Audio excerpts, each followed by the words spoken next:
All right, let's rip it. Sony still has the best autofocus in the game. See, I was hoping we'd rip somebody at Sony today because I was thinking about social media strategy today and just like, I like going into like a social media mindset. You want to look at what does the best, and everyone knows that just hating on Sony is the best thing that you can possibly do for your platform.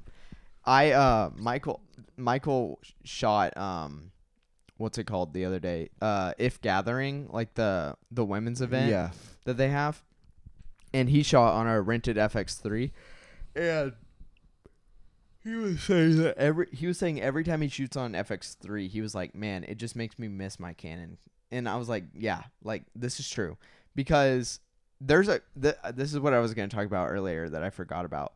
The codecs on Sony cameras are quite literally like oriented horribly in the way of like you can't tell which one's the best. Yeah. So like, well, even my thing is like, so we shoot all Sony, and all the Sonys for some reason were booked, so we shot on Canon, and then I delivered it to the editor. The editor delivered it back, and I sent the group chat, and I was like, perfect Canon colors, because all our stuff is Sony. And then one of our editors was like getting so mad. He's like, no, like it's not as good. But I was like, it was refreshing to see Canon colors.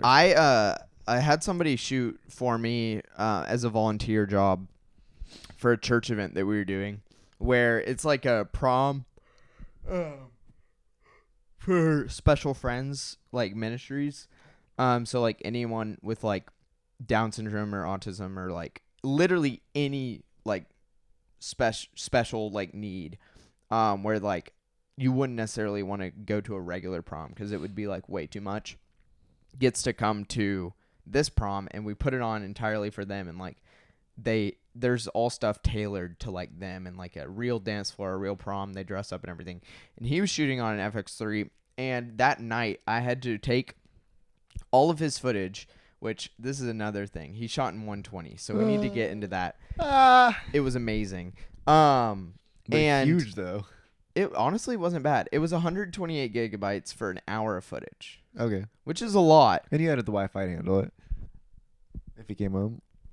Oh, yeah. Well, I didn't really need to upload anything. I like had to. It was all. Oh, I thought he was delivering it. Oh, no. Okay. He took one of my cards and gave it back.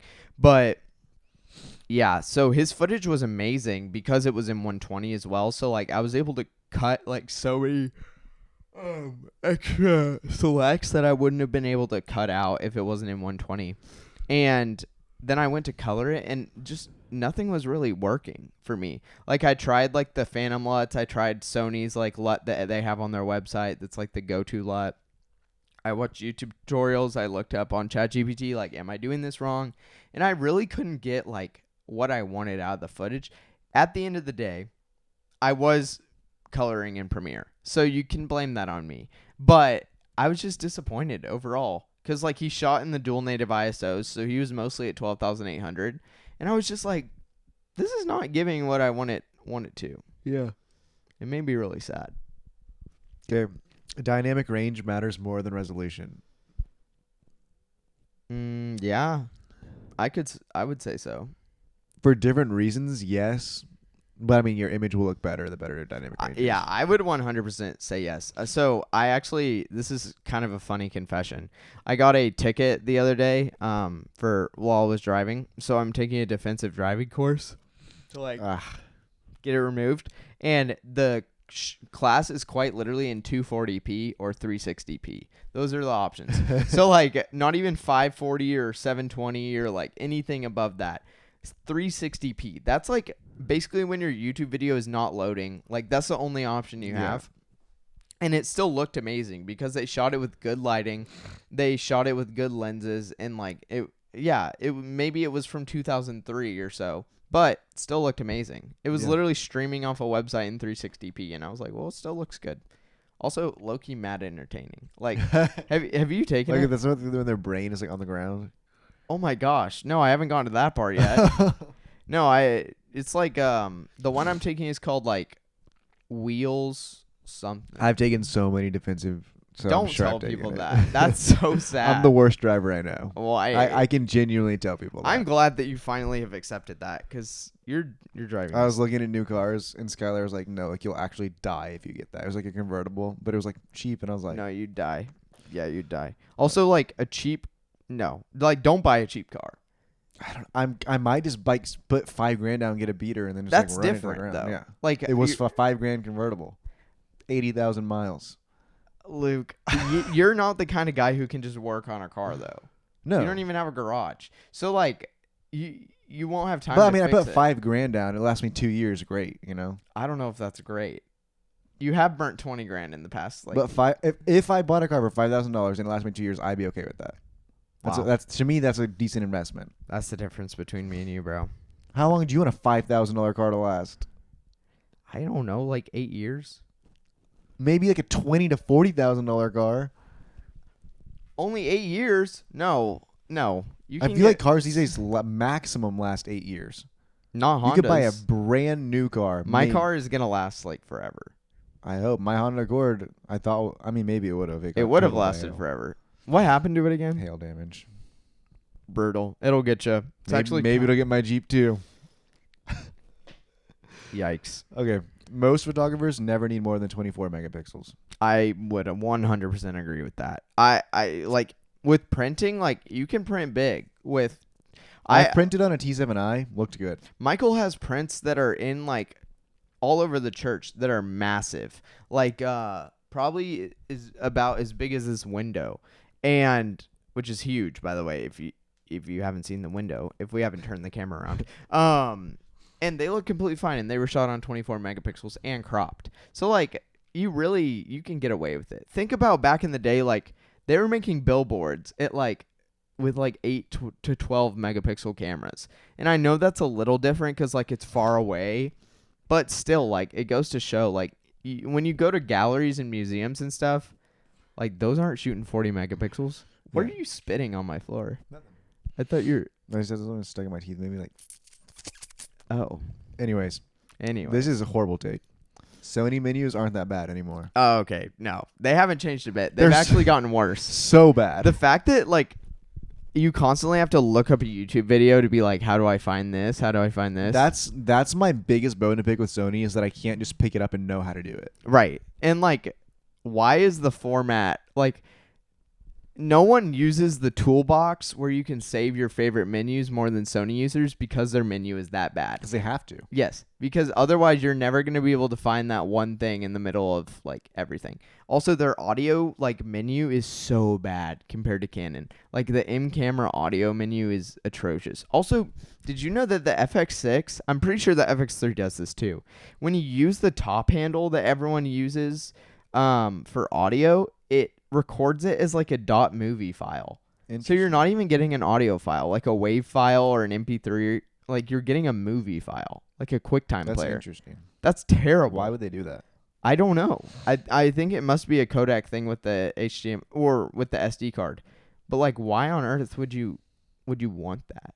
It makes me wonder like what the Canon top handle does with the C50. It's probably better. Let's be real. It's gotta be. It's gotta be. Okay. Sony made Canon and Nikon better. Sony definitely made Canon better. There's no question about that. I think that's honestly says more about Canon though, because like the fact that Canon allowed themselves to be made better because of Sony. Sony's never taken. That's a terrible take. No, Sony's never taken a page out of Canon's book and made themselves better. Like Canon beats them in user experience by far. Sony's never learned. They definitely haven't taken the flip screen. That's for sure. No. Goodness gracious. Maybe it's patented. No, they have it on the FX3. But like on almost every Canon or every camera, they have like that screen that's like the one that pulls down. I literally had one of my students be like, "Did I break this?" It was like his first time touching a camera, and he was like, "Did I break it?" Because he thought the screen was all whack. That would be a scary feeling. That would be your first day on the job as a 7th grader. You break a camera, brutal. I feel like I've seen that happen before with like Thomas Merriman or someone. Like Someone they break broke a camera. I think so. Okay. Yikes. Sony bodies feel less soulful than Canon. I always have said that. Yeah, they feel sterile, like a hospital. It's like you're grabbing like a bad. So have you ever been rock climbing? Yeah. You know when you like hold a hold and it doesn't feel good in your hand, and then you go to like a nice hold, like a jug, and it feels way better. Like a Sony camera feels like a weird crimp that like you're like grabbing with your knuckles. I would equivocate it. I would equivocate it to grabbing like a gallon of milk by a handle and then a quart of milk. Or hitting that True Moo bottle. Yeah. Versus hitting like with the Yumu. A Yumu? Where it fits kind of weird. Is that what it's called? Yoo-hoo? I don't know. I don't know. I have no idea. I'm not a milk podcast. We have some guests. We have some fans of this podcast who are they drink a lot of milk. Our podcast fans have the strongest bones. Yeah. That's for sure. The Sony Alpha A7S III is the most influential camera ever. I would say it's probably held up the best long term of any camera I've ever seen. I don't know if it's the most influential, but it might be like I could see it actually. I wouldn't say it's the most influential, but I'd say it is quite literally you can have that be your go-to camera for anything. Yeah. Which is insane. You don't really need like an FX3 when you have an A7 III, which is actually nuts to say that. Because when you look at the price difference, the fact you can cut in an A7 III with FX6 and FX3 footage, and it came out so long ago, and also is $3,000 or $4,000 cheaper than each of those that's nuts, and that's something to be proud of. But do you think like camera rage bait has gone too far? What do you mean? So like, there's like a whole social media trend of just rage baiting Nikon users about everything, about them being poor, about Nikon users are not poor. Can I tell you a new... Don't do that on the mic. Oh, sorry. You can hear Can I tell you... Yeah, y'all are welcome for that one. The new trend, I don't know if it's a trend or like what it is, but I think the most despicable people on the internet are... Who? Okay. Nikon. I've discovered them on YouTube. Oh, boy. Like YouTube Lives when you're going through shorts. And they'll be like, have their phone, like 911 pressed in, like, am I going to call it? Am I going to call it? Chat, donate now, and then I'll call the 911. And like, I don't know how they're actually getting views. Like these have like 40,000 like live streams. The heck? And like you go through and it's literally, they wear masks because they're so embarrassed. They don't want their friends to know. Like you can tell, they're like jacked, like guys, like probably, I don't know if they're good looking or not, but like they were obviously wearing a mask. They don't want people to know who they are because that's so embarrassing that you do that in your free time. Yeah. And I guess they're making money off of it because why else is he doing it? I thought you were going to talk about those people who make like the camera rage bait videos where they like AI a camera falling just to like scare you. No, that's stupid. Have you seen like they fall yes. off a crane or something? I love those. I don't know. Like that's just like the AI slop that's making me like, it just frustrates me because like I don't want that in my algorithm. Shorts and TikTok used to be better. And it's just like we've so lowered the bar to just making content that it's like, it's not good anymore. Well, it's actually pushing more phone content over camera content nowadays. And I low-key hate that because I like making camera content. Do that. Yeah. And it's like, I don't know. I just feel like sometimes the bar to entry needs to be high and we shouldn't let anyone just join. Like it's just like in the same way that like a good housing market doesn't let the poorest person be able to buy a house, even though wouldn't it be great if we could all afford houses? Yes, but actually no, because then the people that actually worked wouldn't be able to afford it either. So it's like sometimes, and I think it was same with quality and cameras, like having that bar keeps just like the bad content out, and there's no bar anymore. Like there's just literally. That's why like Tubi and Fubo and Flim Flop and Blam Blam exist. I just made all those up because like anyone needs to be able to have distribution rights these days. Like, yeah, and like I don't know. Like it's like imagine if we let anyone put their movie on Netflix.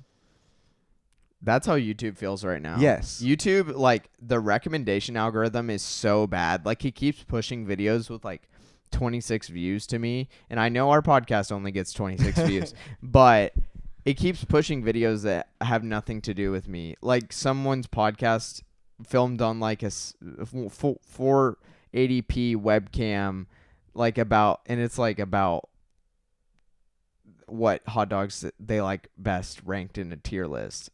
Like I've never wanted to watch that. Yeah. In fact, YouTube should know that I actually look for high quality visual content. Like that's kind of my whole thing. So maybe the algorithm's just messed up. I think that, and then you go into TikTok and Instagram, and then you're just like, it's just a war zone. I mean, it's so bad. Quite literally, it's unwatchable sometimes. What do you think about like recycling ideas? Do you think it's gone too far with trends and everything, or do you think it's a positive thing for people to keep rehashing the same ideas? I think it's good if they're doing it themselves. Like anytime you get an original, like you can take an original take on an old idea, I think it's good. A human take. Mm-hmm. But if we're just gonna be like spitting out computer chat GPT all the time, like it's like, at what point are we like, okay? Yeah. What I'm asking, I guess, is like with all these trends coming out of like Instagram Reels. You know, we both work in the church world. Like, there's a lot of churches just copying the exact same reel over and over and over again, and it's too pervasive. I mean, it does but that thing is, it's because that's what works. It is. You can find the one trending audio, and you got to capitalize it just the right time so you can make sure that your post goes viral. And then it's like, great. Well, even if your post goes viral, it translates to absolutely nothing, because just because I liked a reel doesn't mean I'm gonna like suddenly attend. Like businesses and churches, no matter what it is, like just because you have success on social media doesn't mean you can sell a product or you can like provide a service. Right. But if their goal is only to do well on social media, do you think it's a positive or a negative to just keep copying ideas? Because from what I've seen, I would say it's a net neutral. Like it is what it is, but I don't know. I think it's hard for, like, I don't think companies know what they want with social media. This is true. I think like we want to be Instagram famous and we want to have TikTok, but we don't want to do the work that goes into that, and also we just want to like sell our product, and it's like just those two things don't always translate. I think like ads on social media have gotten so outrageous of just product placement that's just non-contextual in any way. I've seen a lot of videos that are like the product does not fit into that video in any way. Like they do like 6 things in a row, and then one of them just happens to be the product, and it has nothing to do with the rest of the video. It's just that the product is there.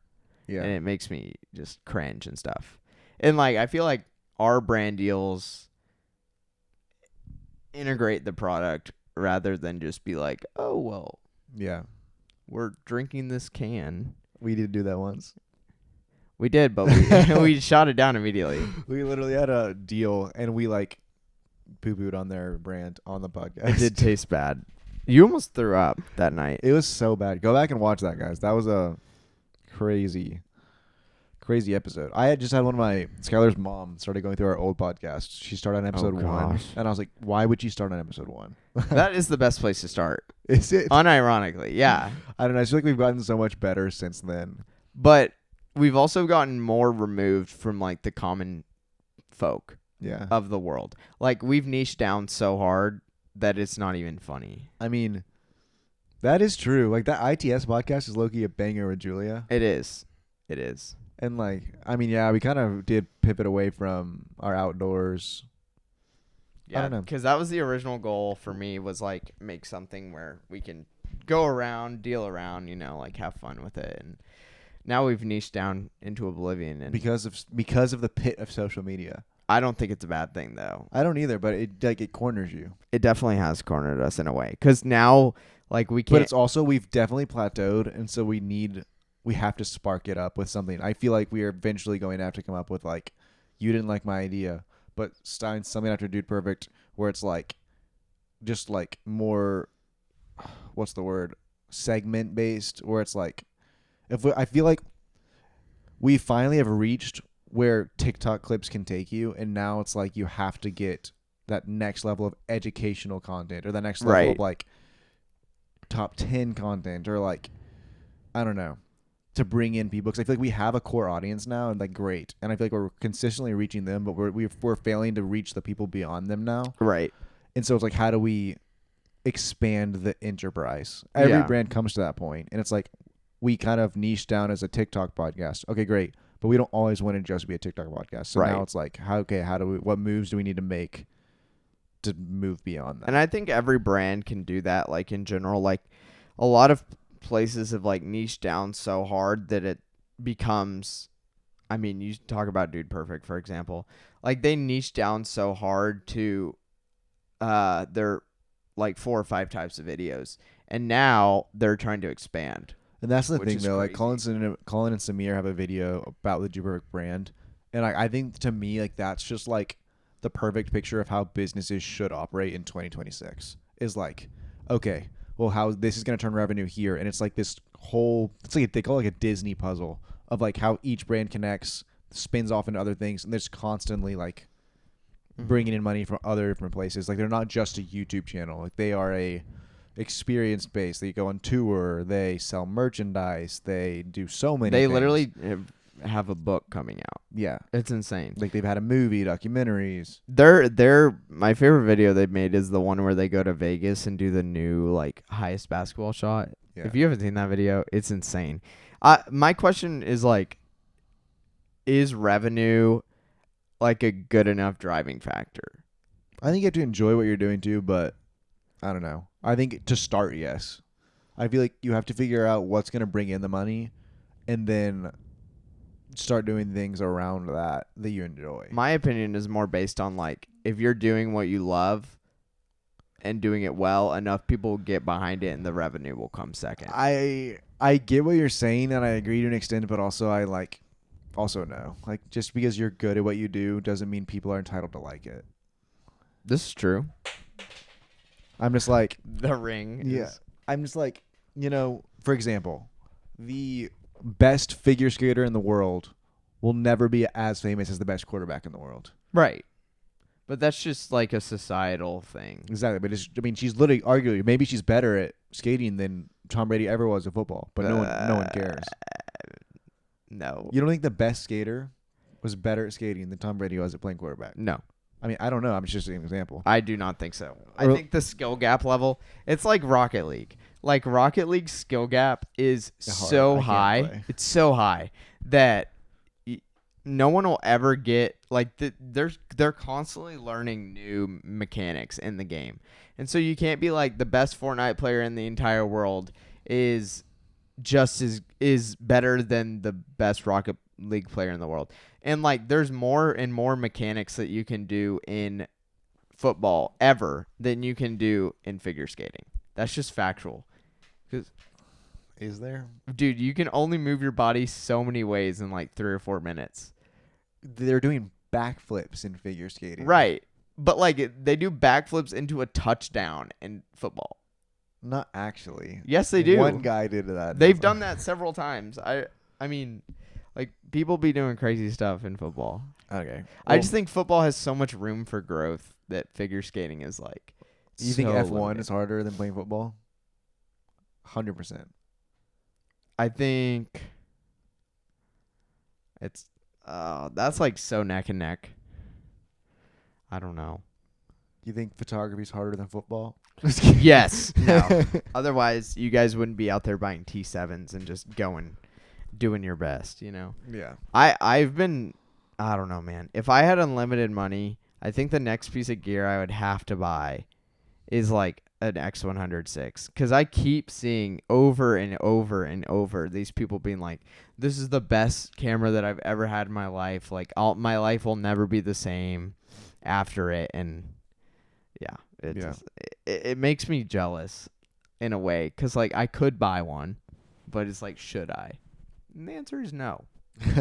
Unfortunately, it's just not wise. Okay. RF lenses are incredible, but they're still overpriced. I don't even think they're overpriced, personally. I mean, like, Canon gets to set the price however they want. But, price is the price. As someone who owns 2 of them, they were worth every penny. Like, I know it sucks, like, buying new gear. But, I mean, it was like $3,000 for my 24-70. So, like, that's a lens that it could have forever if I take good care of it. Yeah. So, I will say, once you buy a new lens, because I've never bought new lenses until I bought that 24-70, I never realized how hard it is to actually keep a lens in, like, perfect condition. Like, I'm talking not a speck on it. It really is. Like, you have to maintain that thing. Because I've always had used lenses, so they come with, like, dust and dirt and, some sand somewhere in there. And I didn't realize how much I was going to baby my lenses until now. I did someone did say the other day, I was like, do you notice a difference? They were shooting on an FX3. And I was like, do you notice a difference between the Tamron and the G Master lenses? And then he was like, absolutely. 100%. Like the color's different, the clarity's different. And everyone out there saying like it's a nominal difference. It's not. I don't think it is in any way. Also, like the focus throw, the zoom throw, it's a different ball game. It's not even close if we're being real. I don't even understand how people could like compare the two. It's that I can't say that on the podcast, but it's that group of people. Anyways, do with that statement what you will. I don't even know what that means. Anyways, Canon doesn't Is need. it the Sony shooters? Is that what you're No, saying? it's not. It's the. Don't say it. I don't know. I don't know what you're saying, but it's not. I'm not going to brand to people. Anyways, okay. Canon doesn't need third-party lenses as much as Sony does.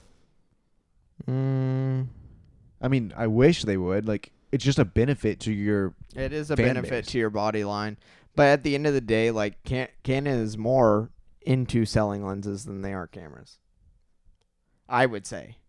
Nah, no shot. You don't think so? Canon, Nikon maybe, but Canon is definitely a camera-first company.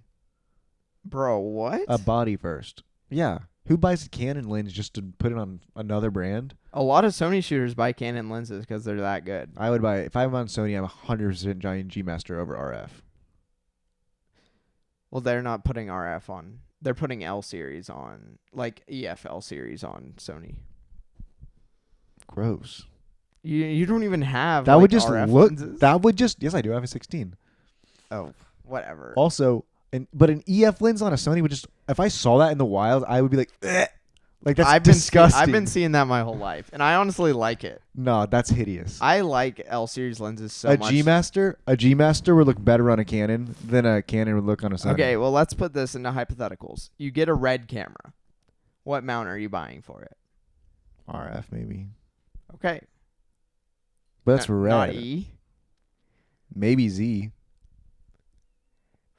Well, I guess they are Z now Yeah. natively. Personally, now that they dropped the autofocus PL mount, I'm buying that. PL would be nice. Dude, that would be insane. I wish that every lens that I got was PL mount. I would lose autofocus, which would stink.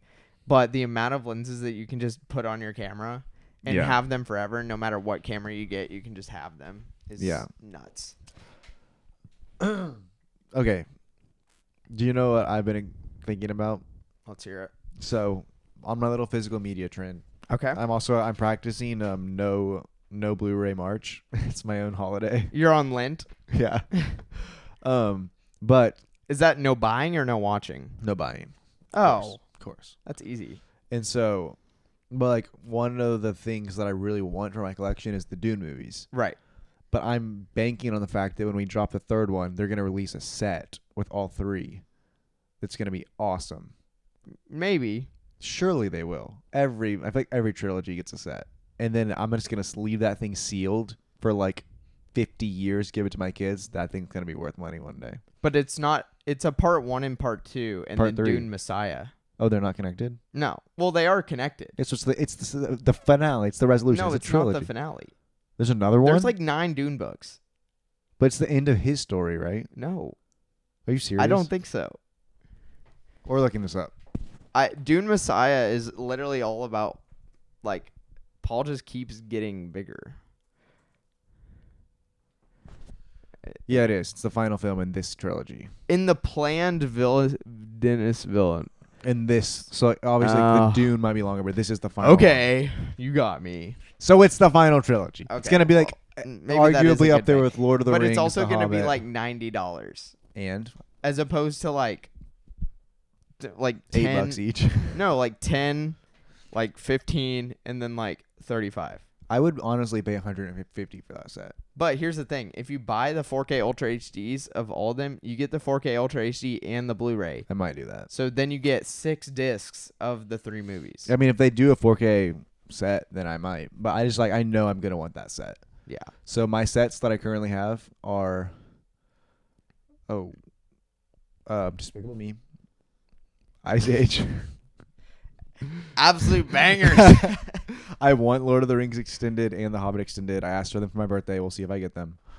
And then I have, it's not a set, but I guess I have Harry Potter. But I collected those individually because it was just more fun. And then I have the Hunger Games individually because that was more fun. But sets are just cool. They are cool. I will say I hate dealing with the boxes. I don't like the boxes. I like them on my shelves. I like them on my you shelves. stack yours vertically. Mine are well, I'm about to change that because did you even see what happened? So, we got home at midnight the other day, and our shelf, the shelf that's under our TV, we didn't install it. Someone else installed it who had the house before us. It fell off the wall. They'd use these massive screws to make the shelf onto the 2x4s and then into the shiplap.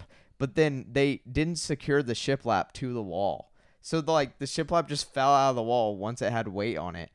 And so we went on Facebook Marketplace, and for $30 we got like a tank of this kind of deal.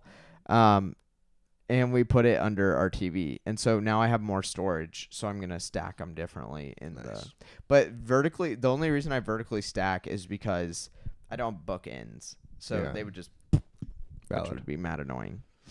I watched this movie the other day. Oh my gosh. It's so good. So I'm a huge Stanley Kubrick fan because of his consistency. Two, just like he's a perfectionist in so many ways that I respect so much, because when like you just demand like perfection on a movie set, like you expect your actors to know their lines. You expect like a perfect performance every single shot. Like you want like the best shot from your like first AC and your cinematographer, DP or whatever. Like when you expect that perfection, like you're going to have just a better movie overall. Like your sound has to be perfect. Your set building has to be perfect. And he just consistently does that over and over and over again.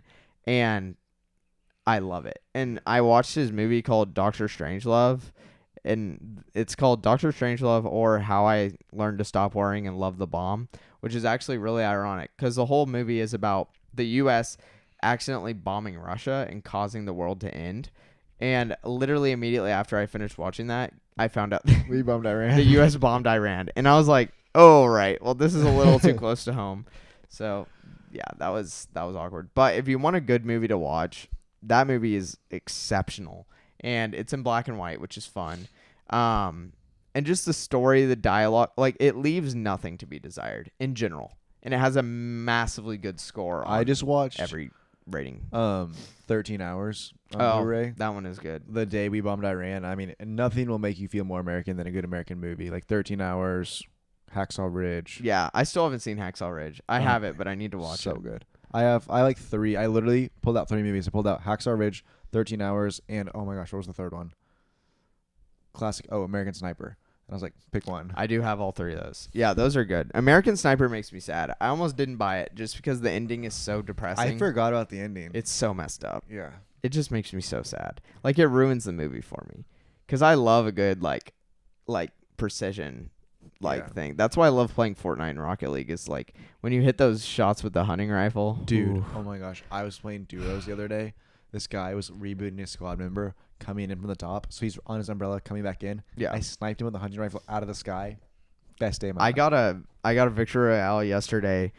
I was like, so I've been playing a different mode. I play OG only. I play OG or Reload only because I love like the old versions of the game. You gotta play Blitz. Blitz is fun. I do like Blitz. I hate Battle Royale. Like I love Battle all Royale. the new seasons with all their gimmicks, all the swords and stuff where you can just button mash. I hate that stuff. I love precision shots. Nah, if you can get around. You still get your SMG out. You can beat that sword. I love precision shots. I'll say it again. Headshot anyone, you'll win the game. SMG is not precision shots. Yeah, it is if you hit him in the head. Get out of here. No, I want like one shot, one kill. Oh, so you only play from a distance? You don't ever get close? Well, no, I get close with a shotgun. So, but you're also a no build guy. See, I would rather I box build. someone in and SMG him. I build. But I'm not like a build editor. Like I'm not like obsessive like that. See, that's how I play. I literally will box people in. I love like sky fights, like I build hate battles. that stuff.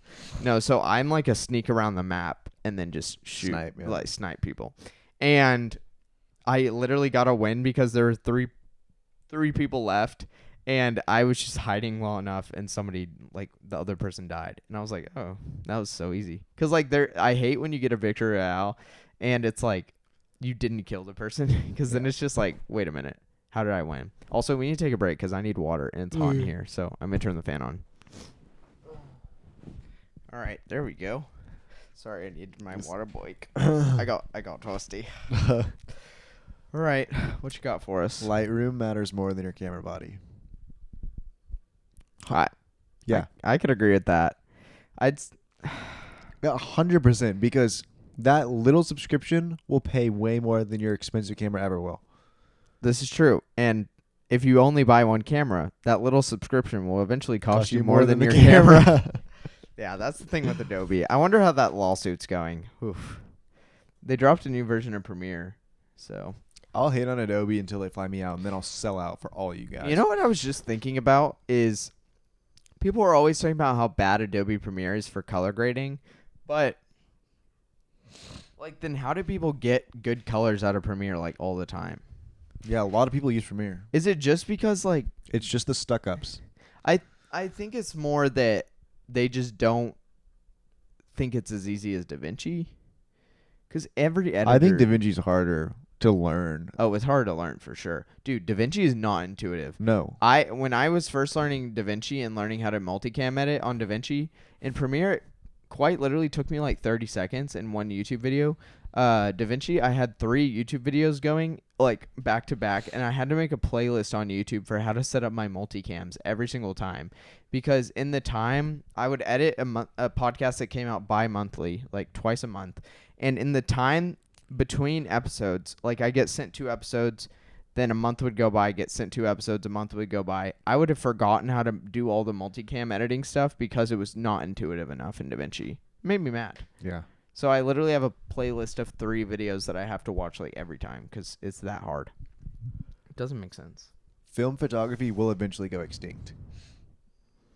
I hope not. I hope it only gets bigger. I think it will. One day. Why? I just think... You don't think people will fight for it? I think one day companies are just going to stop producing it. I mean, that is the case, unfortunately. Like, Kodak has stopped producing a lot of film stocks. Like, you can hardly buy video film stock anymore. They only sell it to, like, major companies.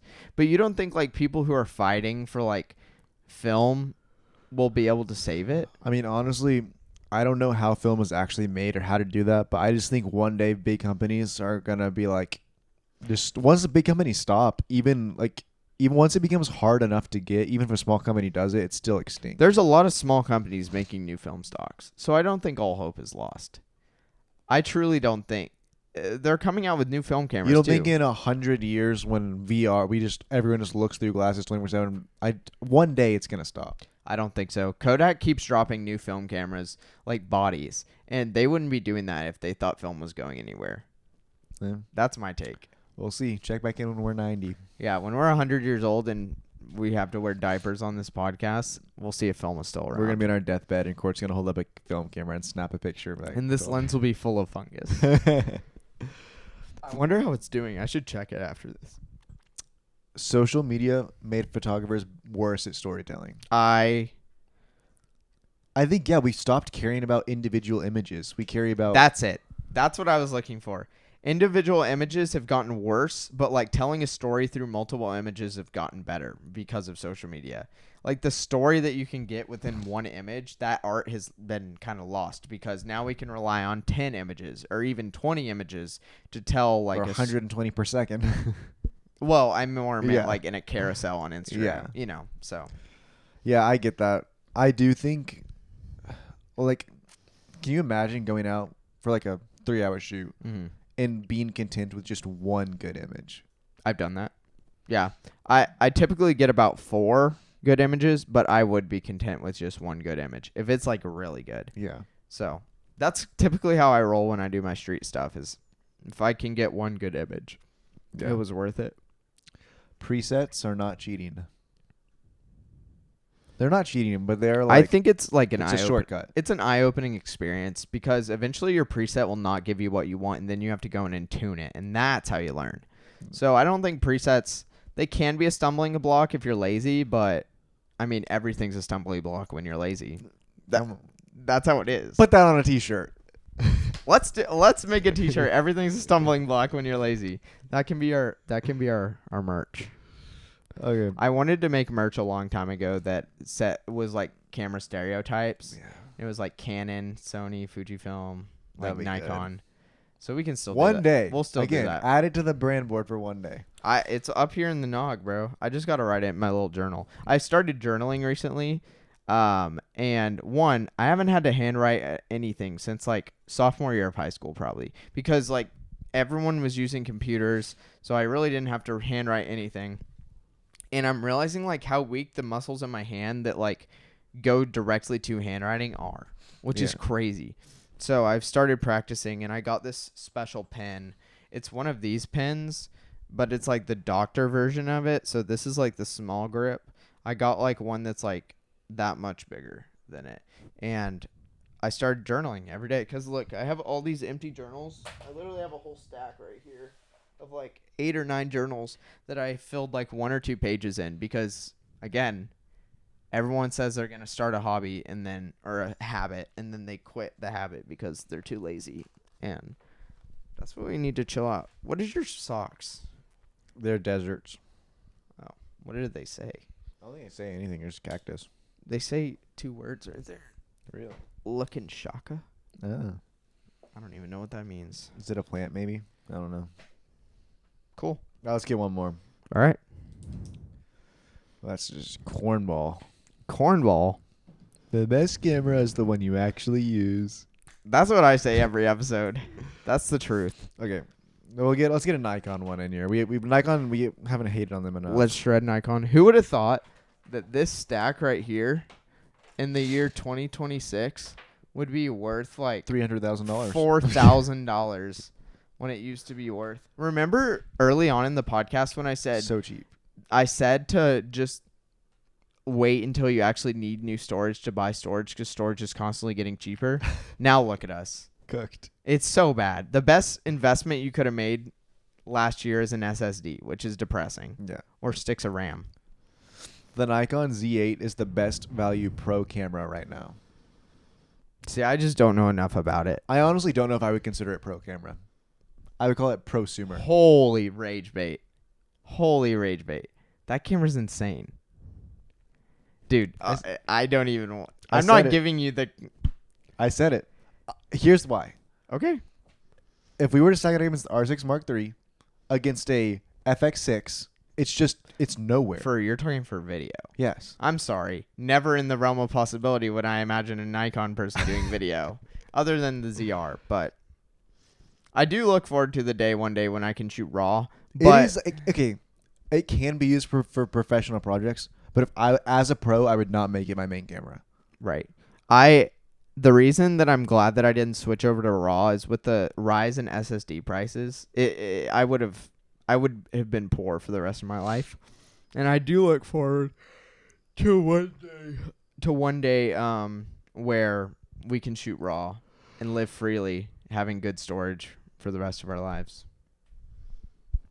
And that's that. And that's the end of I'm so excited for the new Christopher Nolan movie. Which one? The Odyssey. Oh my gosh. Yeah.